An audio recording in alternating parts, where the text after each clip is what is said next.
Taiyang woke up with his head pounding. The last thing he remembered was walking back to his barracks after a late-night training session. Now he was lying on a cold metal floor that hummed beneath him. He opened his eyes slowly and saw a white ceiling that glowed with soft light. No bulbs, no fixtures. Just light coming from nowhere. He sat up fast and regretted it.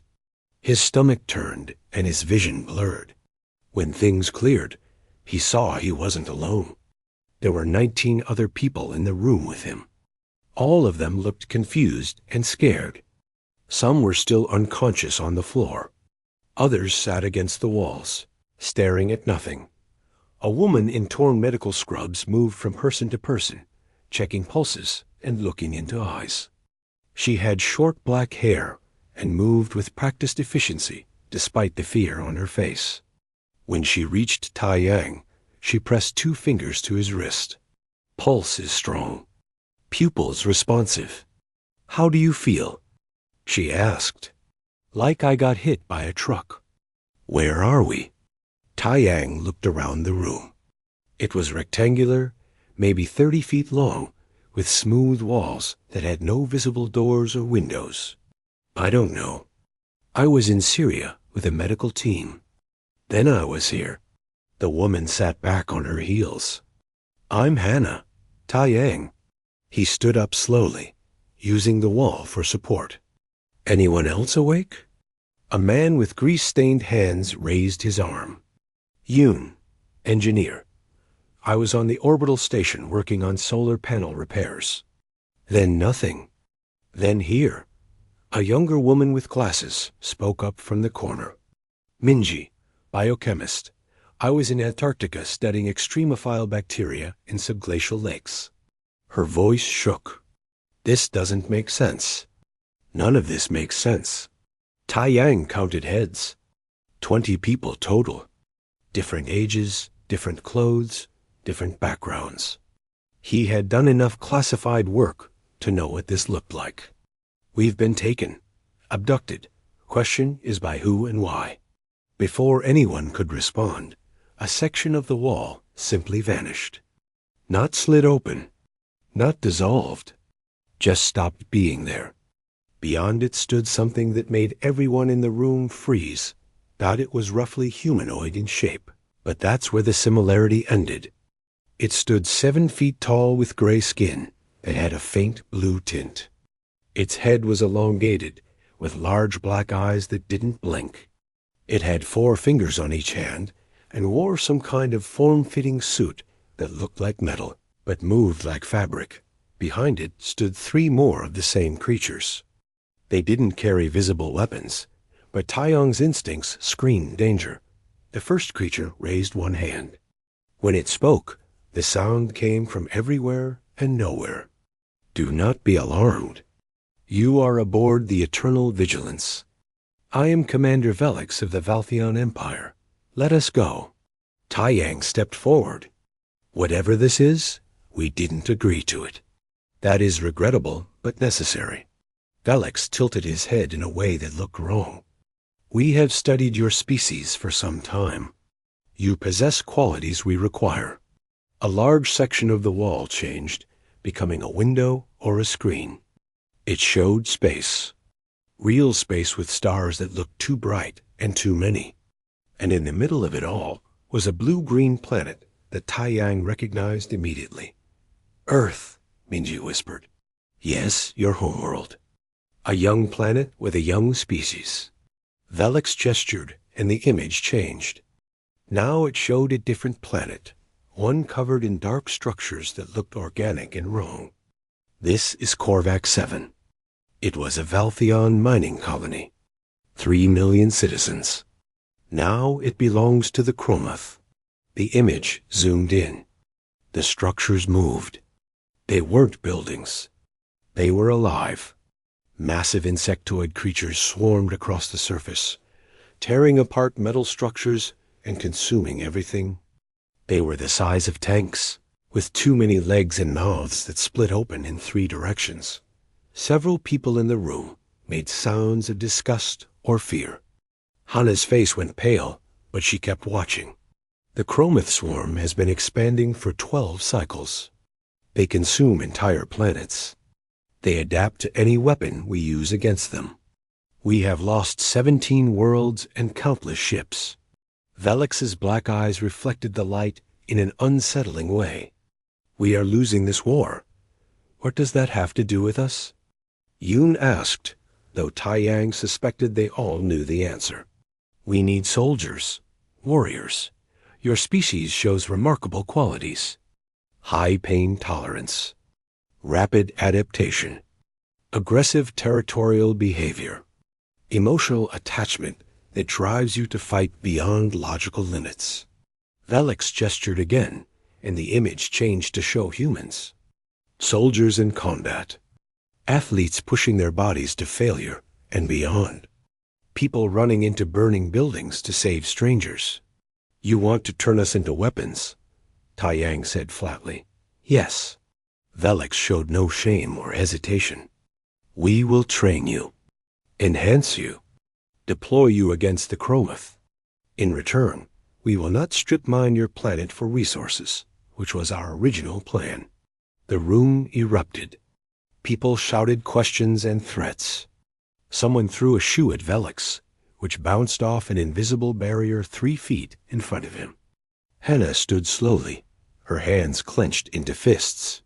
You're threatening our entire planet to force us to fight your war? Her voice was quiet, but it cut through the noise. It is not a threat. It is a choice. Fight, and Earth remains untouched. Refuse, and we will take what we need from your world by force. Your species is primitive. You cannot stop us. Velix's tone never changed. It was like listening to a recording. Tai Yang's mind raced. Military training kicked in. Assess the situation. Look for options. Find the advantage. Right now, they had none. They were on an alien ship somewhere in space with no weapons and no way home. These Valtheon had technology that could make walls disappear and create force fields. Fighting now would be suicide. But later? Maybe later would be different. How long? Tai Yang asked. How long do we train? 6 of your months. Then you deploy. Velix gestured to his companions. They moved into the room, and people backed away. You will be separated into training cells. Your physical limits will be tested and expanded. You will learn to use Valtheon weapons. You will become what we need you to be. And if we refuse? Minji asked. Then you are of no use to us. And Earth will provide resources instead of soldiers. Velix turned to leave, then paused. You should know that we chose you specifically. Each of you has skills or backgrounds that indicate high survival probability. We did not take you to watch you die. We took you because you might actually survive what comes next. The wall reappeared, sealing them in again. People started talking all at once. Some cried. Some shouted. Some just sat in silence. Tai Yang caught Hana's eye across the room. Then Yoon's and Minji's. They were all thinking the same thing he was. These Valtheon had made a mistake. They thought humans would be simple weapons to aim at their enemy. They thought fear and threats would be enough to control them. They didn't understand that humans were dangerous, specifically because they refused to be controlled, because they adapted, because they survived 6 months of training. The Valtheon were going to teach them everything about their technology, their weapons, their weaknesses. They were going to make humans stronger and smarter and more dangerous. Tai Yang allowed himself a small, grim smile. The Valtheon thought they were creating weapons. They had no idea they were arming their own future problem, that gravity was wrong. That was the first thing Tai Yang noticed when they transported down to the Valtheon training complex.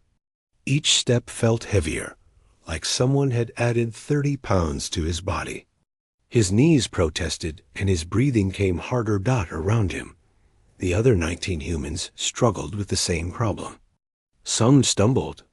A few fell. Only Hannah seemed to manage, probably because she was smaller and the extra weight affected her less. The gravity on Valtheon Prime is 1.3 times your Earth standard, announced their new handler, a Valtheon named Rathik. He was shorter than Velix, maybe 6.5 feet, with darker gray skin. You will adapt or you will fail. The Chromath do not fight on convenient terrain. The training complex stretched out before them. It looked like a military base, and everything was too smooth, too organic. Buildings curved instead of having corners. Paths wound between structures made of material that looked like stone, but probably wasn't. In the distance, Taiyang could see other aliens training. None of them looked human. They spent the first week just trying to walk normally. The Valtheon didn't care if they were tired or sore. Wake up at dawn, run 5 kilometers, do strength exercises, run back. Eat tasteless nutritional paste. Run again. Study Valtheon weapons. Run more. Sleep. Repeat. People broke down. A woman named Jiwan, who said she'd been a wilderness guide, started crying during a run. A software engineer called Sora threw up so many times that Hannah worried about dehydration. Yoon's knees swelled so badly he could barely stand. But something strange happened after that first week. Their bodies started to adjust. The gravity felt less crushing. The runs got easier. Muscles that had torn and healed came back stronger. The Valtheon trainers seemed confused by this. Taiyang overheard Rathik talking to another trainer about unexpected adaptation rates and biological anomalies. By week 3, they started weapons training. The Valtheon used energy weapons that fired bolts of superheated plasma. They were lighter than human rifles, but the recoil was unpredictable. The first time Taiyang fired one, it nearly broke his shoulder. You must hold it correctly, Rathik demonstrated with his 4-fingered grip. The weapon compensates for Valtheon physiology. Taiyang looked at his 5-fingered hand, then at the weapon, then at Yoon. Can you modify these? Yoon took the weapon and examined it for several minutes, turning it over and tracing the smooth surfaces. Maybe, if they let me into a workshop. They won't, Rathik said flatly. Weapons are not for modification. They are precision instruments. But Yoon smiled, and it wasn't a friendly smile. Everything can be modified? That's basic engineering. They found workarounds. A man named Doyun, who had taught mixed martial arts, started showing them how to adjust their stance to handle the recoil. Ji-Wan, recovered from her breakdown, began teaching them how to move across difficult terrain, using techniques from her wilderness training. The Valtheon watched all of this with what might have been concern. They trained in rigid formations. They followed exact protocols. Watching humans improvise and adapt seemed to disturb them. In week 4, they started giving the humans drugs. Neural enhancement compounds, Rathik called them. They will improve reaction time and strategic thinking. Minji refused to take hers until she could analyze it. That earned her 3 days in isolation, but when she came back, they gave her lab access. She spent every spare moment studying the compounds and running tests on tissue samples. She somehow convinced Hannah to acquire. These are designed for Valtheon neurology. Minji reported to the group one night in their barracks. They work differently in human brains. Yes, they speed up reactions, but they also increase aggression, reduce fear response, and enhance creative problem solving. So they're making us more dangerous, Taiyang said. To the Chromath, yes, but also to them. Minji looked around at the group. I don't think they understand what they're creating.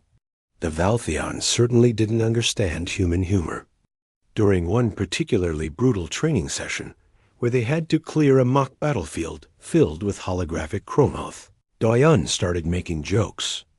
Terrible jokes about the Chromath's appearance and habits. Soon others joined in, laughing while they fought. Rathik stopped the simulation. Why do you make sounds of amusement? This is combat training. You should be focused. We are focused, Doyon said, still grinning. This is how humans deal with stress. We laugh at death so death doesn't scare us. The trainer's large black eyes somehow managed to look even more confused. That is not logical. Welcome to humanity, Yoon muttered that by week 8, they were outperforming Valfion soldiers in most exercises. Not because they were faster or stronger, though the gravity training had helped with that. They won because they didn't fight like machines. They adapted mid-battle. They covered each other without being ordered to. They took risks that Valfion doctrine said were mathematically unsound. During one simulation, Ji-won set a trap using equipment that was supposed to be for something else entirely. When Rafik questioned her, she shrugged. The Chrometh won't know what this equipment is supposed to do.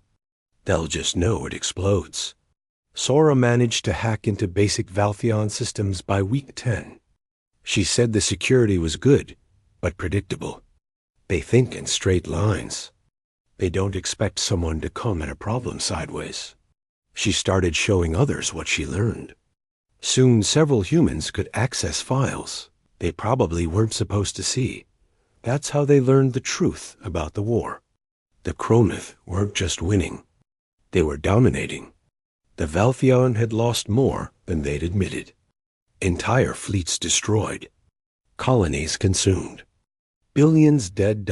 And Earth's location was logged in a file marked Future Resource Acquisition. When Taiyang confronted Velix about it during one of the commander's rare visits, the alien didn't deny it. After the war, your planet will be needed for resources. The Valfion Empire must rebuild. So we fight your war, and you colonize our home anyway? Taiyang kept his voice level with effort.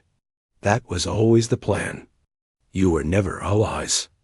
You are weapons we found. Velix turned to leave. Be grateful we found a use for you beyond raw materials. That night, Taiyang gathered everyone in the barracks. They talked in whispers, even though Sora assured them she'd disabled the listening devices. We keep training, Taiyang said. We learn everything they'll teach us. We get stronger and smarter. And when we get the chance, we figure out how to protect Earth. How? Someone asked.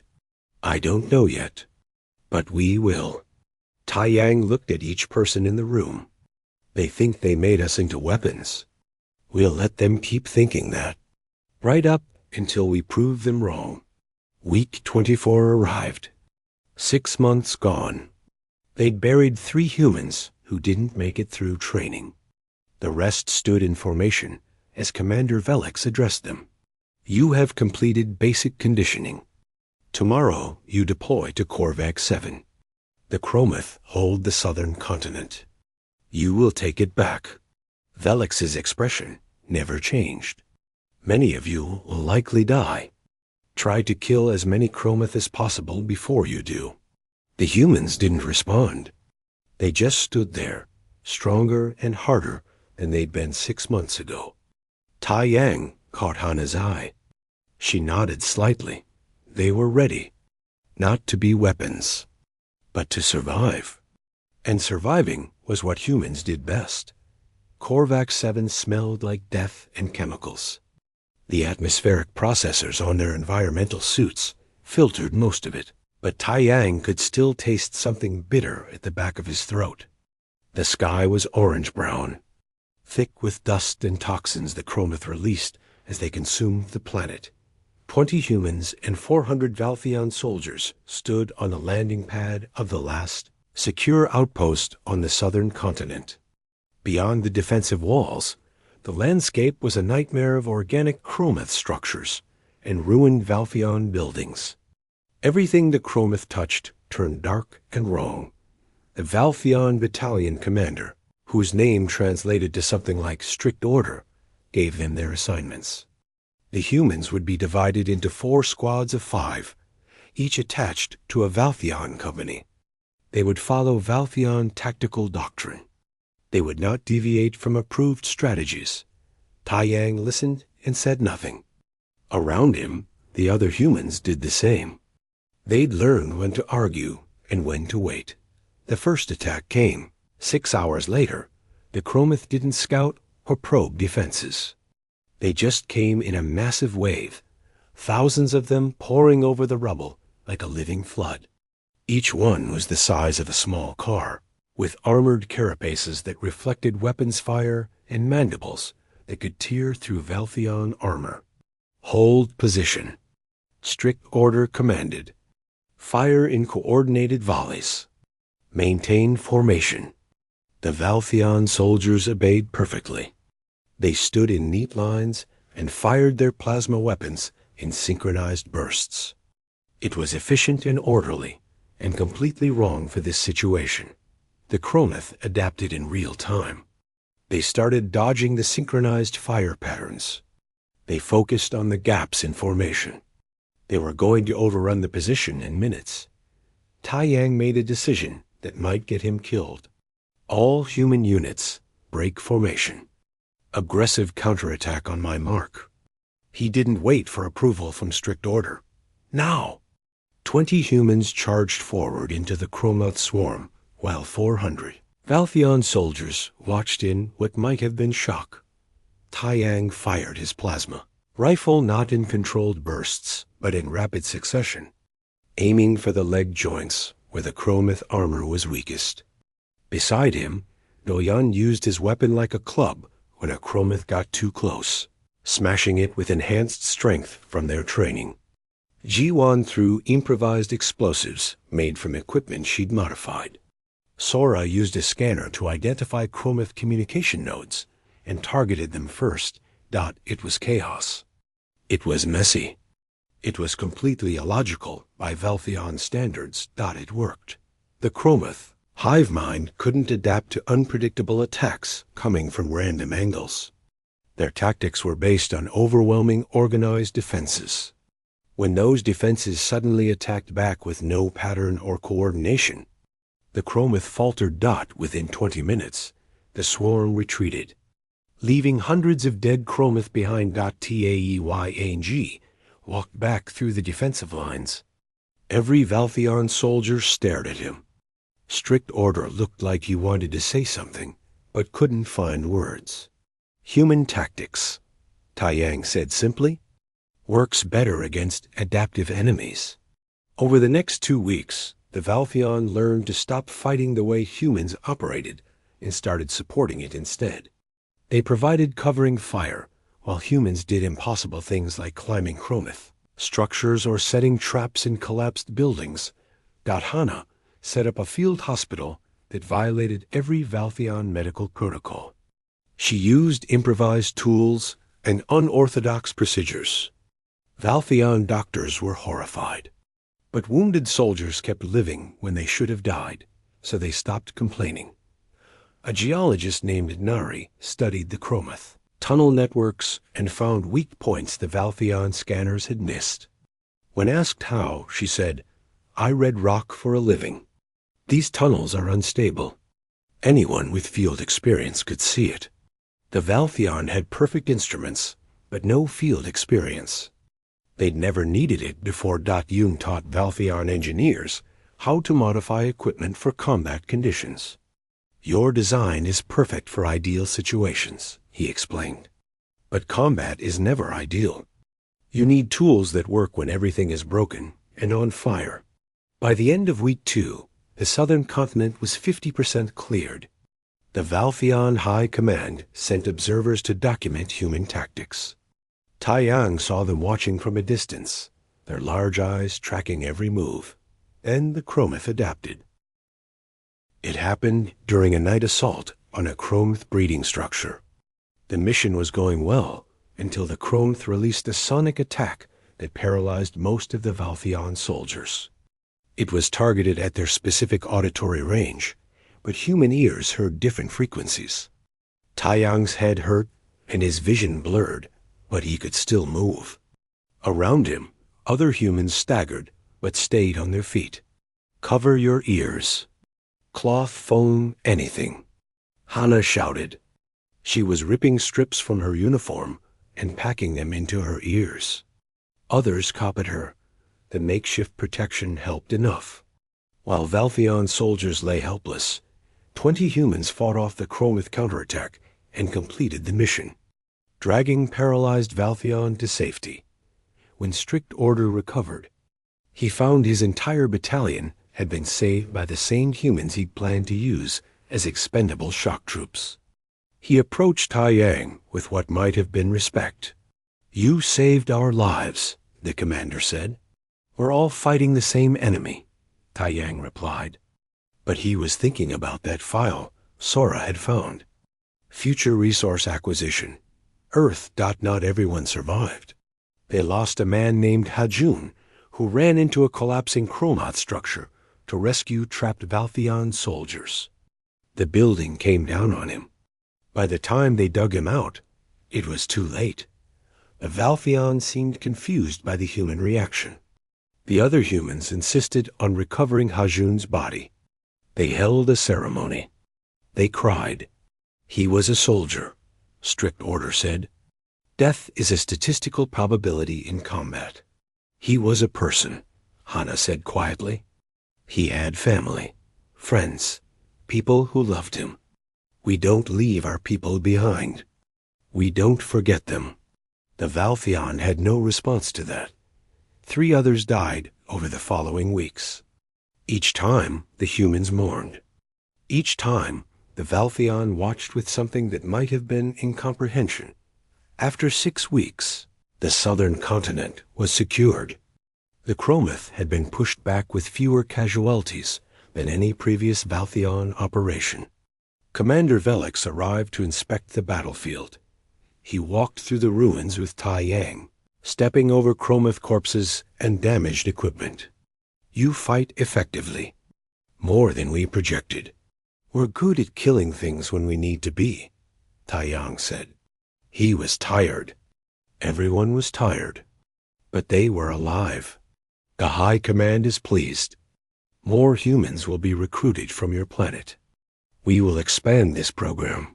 Velix stopped and turned to face Tai Yang directly. "You have proven useful." Tai Yang looked at the alien commander. Velix still showed no emotion. He talked about recruiting more humans, like he was talking about ordering more ammunition. And somewhere far away, Earth had no idea this was happening. "Commander," Tai Yang said carefully, "what happens after the war? After we defeat the Chromath, the Valtheon Empire rebuilds. Resources are allocated. Order is restored. And Earth?"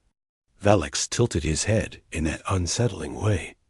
"Earth provides what we need. As was always planned." Tai Yang nodded slowly. He'd expected that answer. But hearing it confirmed made something cold settle in his chest. The Valtheon thought humans were useful weapons. They had no idea what they'd created. They'd trained humans, armed them, taught them about Valtheon technology and tactics. They'd made humans dangerous and then threatened their homeworld. Back at the base, Tai Yang found Hana, Yoon, Minji, and the others. They gathered in a secure room that Sora had verified was clean of surveillance. "We need a plan," Tai Yang said. "They're going to Earth for more humans. And after this war, they're going to colonize our planet. So what do we do?" Yoon asked. "We survive. We learn. And when the time comes, we make sure Earth can defend itself." Tai Yang looked at each of them. "They made a mistake giving us their weapons and training. We're going to use everything they taught us, just not the way they expect." Outside, the Valtheon celebrated their first major victory in years. Inside, 27 humans planned for a war that hadn't started yet. 6 months after Kovac 7, everything changed. 200 new humans arrived from Earth. This time, the Valtheon didn't abduct them. They went to Earth openly and asked for volunteers. They showed footage of the Chromath destroying planets. They offered technology and protection in exchange for soldiers. Earth's governance agreed.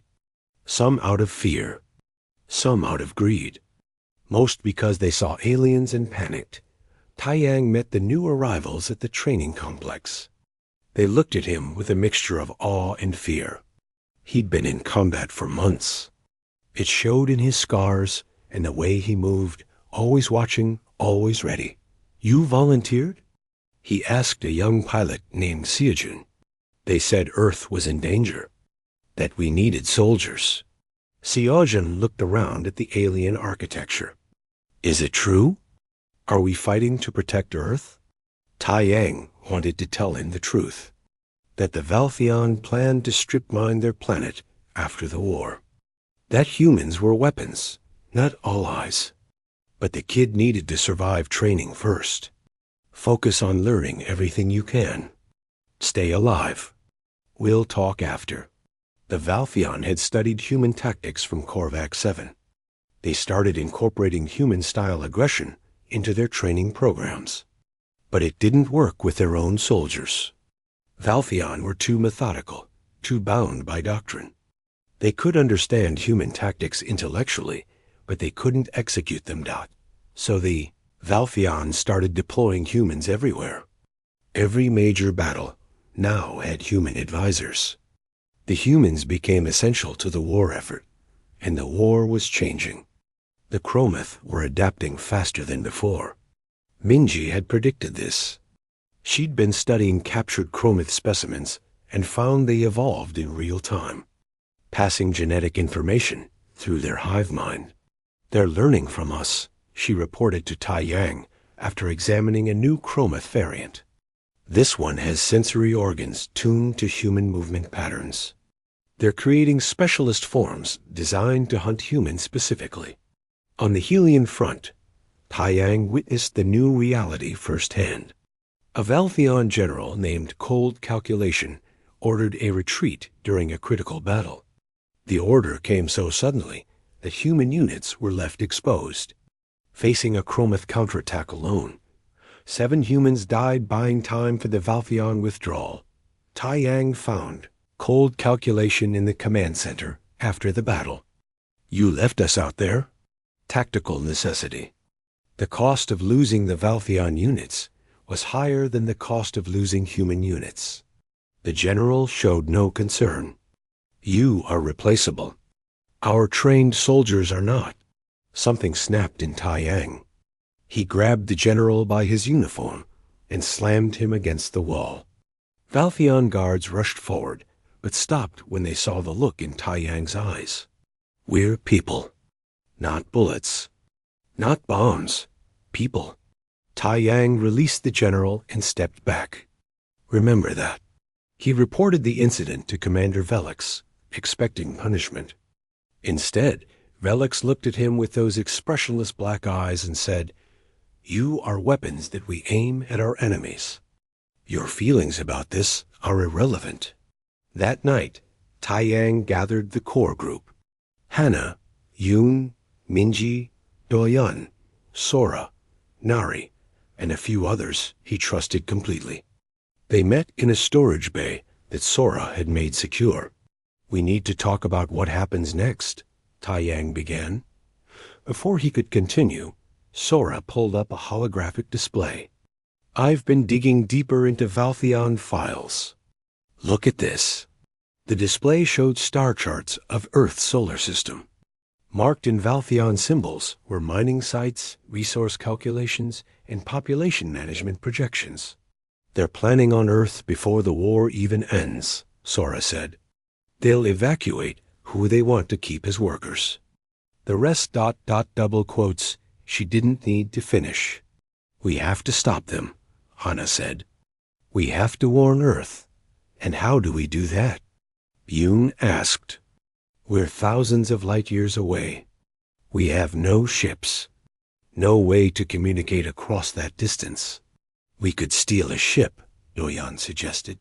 "And get hunted down by the entire Valtheon fleet?" Nari shook her head. "We need something bigger. A way to change the whole situation."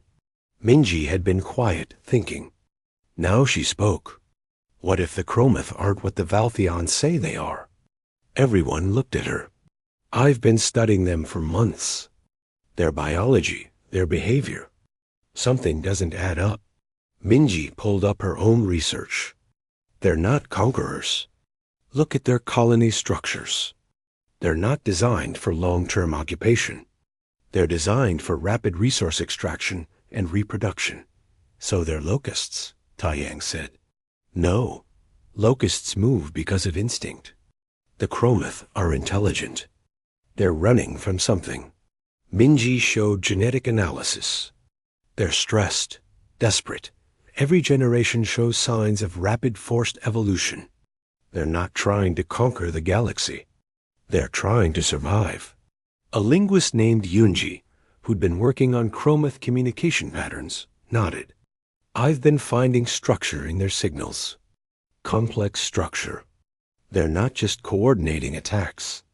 They're communicating ideas, concepts, emotions. You're saying we might be fighting refugees? Hannah looked sick. We've been killing refugees? We've been killing what was attacking us, Taiyang corrected. But if Minji and Yunji are right, maybe they're attacking because they have no choice. Yun leaned forward. Could we talk to them? We could try, Yunji said. But the Valtheon won't let us. They want the Chromoth exterminated. Then we don't ask permission. Taiyang felt pieces of a plan forming. Sora, can you access communications equipment without being detected? Probably. What are you thinking? I'm thinking we need to know the truth. About the Chromoth. About what the Valtheon really want. And then we need to make some hard choices about whose side we're on. They worked in secret for 3 weeks. Yunji crafted messages in Chromoth communication patterns. Sora hacked into Deep Space Array. Minji provided biological data that might prove humans weren't enemies. When they finally sent the message, they had no idea if anyone would receive it or understand it. The response came 5 days later. It wasn't words. It was a series of images and genetic data. The images showed a star system dying, a sun expanding, planets burning. The genetic data showed the Chromoth's home system becoming uninhabitable. They weren't invading Valtheon space by choice. They were fleeing extinction. They're environmental refugees, Minji said, looking at the data. Their entire civilization is trying to outrun the death of their sun. They need new worlds or they die. And the Valtheon knew this? Hana asked. Sora found the files. Yes, the Valtheon knew. They'd known from the beginning. But refugees could be negotiated with. Refugees could be offered aid. The Valtheon didn't want negotiation. They wanted an enemy to justify military expansion. And now they had humans doing their fighting for them. Taiyang looked at the others. We need to decide. Keep fighting for the Valtheon while they plan to colonize Earth? Try to negotiate with the Chromoth? Or ... Or we stop being weapons and start being humans again. Hana finished. We take control of our own fate. Yoon smiled. It wasn't a happy smile. I've been waiting for someone to say that. I know where the Valtheon keep their prototype ships. The ones with the fastest engines. You want to steal a Valtheon warship? Nari asked. I want to steal a Valtheon warship, get all our people, and figure out how to stop this war before Earth gets caught in the middle. Yoon corrected. Taiyang stood. Then let's stop being weapons. Starting now. The Endless Dawn was one of the newer Valtheon warships, 3,000 feet long, with weapons that could crack planets. It sat in the military shipyard on Valtheon Prime, gleaming and powerful, and about to be stolen by a species that wasn't supposed to be smart enough to fly it. Yoon had spent weeks studying the ship's systems. Sora had mapped security protocols. Dayan had quietly recruited humans and sympathetic Valtheon soldiers who'd fought alongside humans and learned to respect them.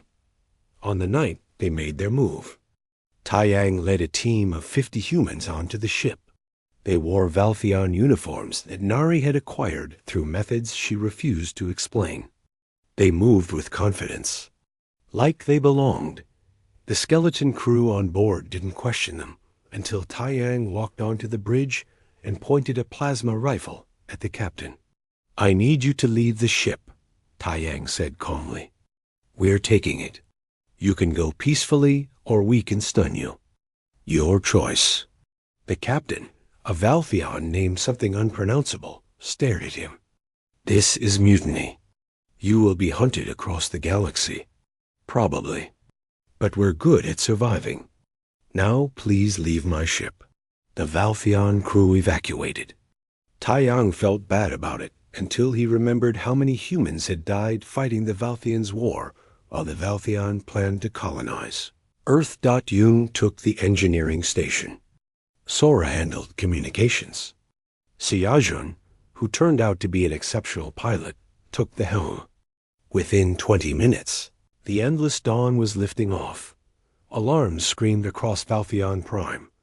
Within an hour, 6 Valtheon warships were in pursuit. "Can we outrun them?" Taiyang asked. "In a straight line, yes. But they'll call reinforcements." Siojin's hands moved across controls that still looked alien, but responded to human touch. "We need a destination. Terminus 9. The neutral station." Taiyang had planned this part carefully. "It's the only place the Valtheon can't just attack us." The chase lasted 3 days. The Valtheon ships tried everything to stop them. Warning shots, tractor beams, threats over open channels. On the 3rd day, Valtheon soldiers who'd fought alongside humans refused to fire. A ship captain named Precise Victory, who commanded one of the pursuing vessels, sent a private message. "Taiyang, what are you doing?" "Taking control of our fate. Join us or stand aside." Taiyang transmitted data about Earth's planned colonization and the truth about the Chromath refugees. Precise. Victory went silent for 10 minutes. Then his ship stopped pursuing and moved aside. 2 other ships followed his lead. They reached Terminus 9 with 3 Valtheon warships still behind them. But by then, Sora had sent the truth to every major civilization in the galaxy. The Chromath weren't monsters. The Valtheon were fighting refugees and planning colonial expansion. Humans were caught in the middle, being used as weapons. The response was immediate. Neutral species demanded investigation. The Valtheon High Command tried to suppress the information, but it was too late. The truth was out. Inside Terminus 9, Taiyang requested a formal hearing. The station administrators, a species called the Veltrax, who served as galactic arbitrators, agreed. The hearing lasted 2 weeks. Minji presented biological evidence about the Chromath's environmental crisis. Yunji demonstrated that Chromath communication showed intelligence and desperation, not mindless aggression. Sora showed Valtheon plans for Earth's colonization. Hana testified about how humans were treated as expendable weapons. The Valtheon High Command sent Commander Velix to represent them. He stood before the arbitrators and tried to justify everything with cold logic. The Chromath threatened our territory. The humans were resources we utilized. The plans for Earth were standard resource management. None of this violates galactic law. Taiyang stepped forward. "Commander, you made one critical mistake." Velix turned his dark eyes toward him. "What mistake?" "You thought we were weapons. You thought you could point us at your enemy, and we'd just obey." Taiyang gestured to the 50 humans in the room and the 200 more on the endless dawn. "But weapons don't think. Weapons don't question. Weapons don't refuse. You didn't create weapons. You created informed enemies who now know all your secrets. You are threatening the Valtheon Empire?" Velix showed something that might have been concern for the first time. "No, I'm offering you a choice. Real partnership with humans and peaceful resettlement of Chromath refugees." Or we share everything we learned about your technology and tactics with every species that wants it. Tai Yang let that sink in. Imagine what happens when other civilizations learn human combat doctrine, when they learn to think unpredictably, to adapt, to refuse to give up. The room went silent. Every species present understood the implications.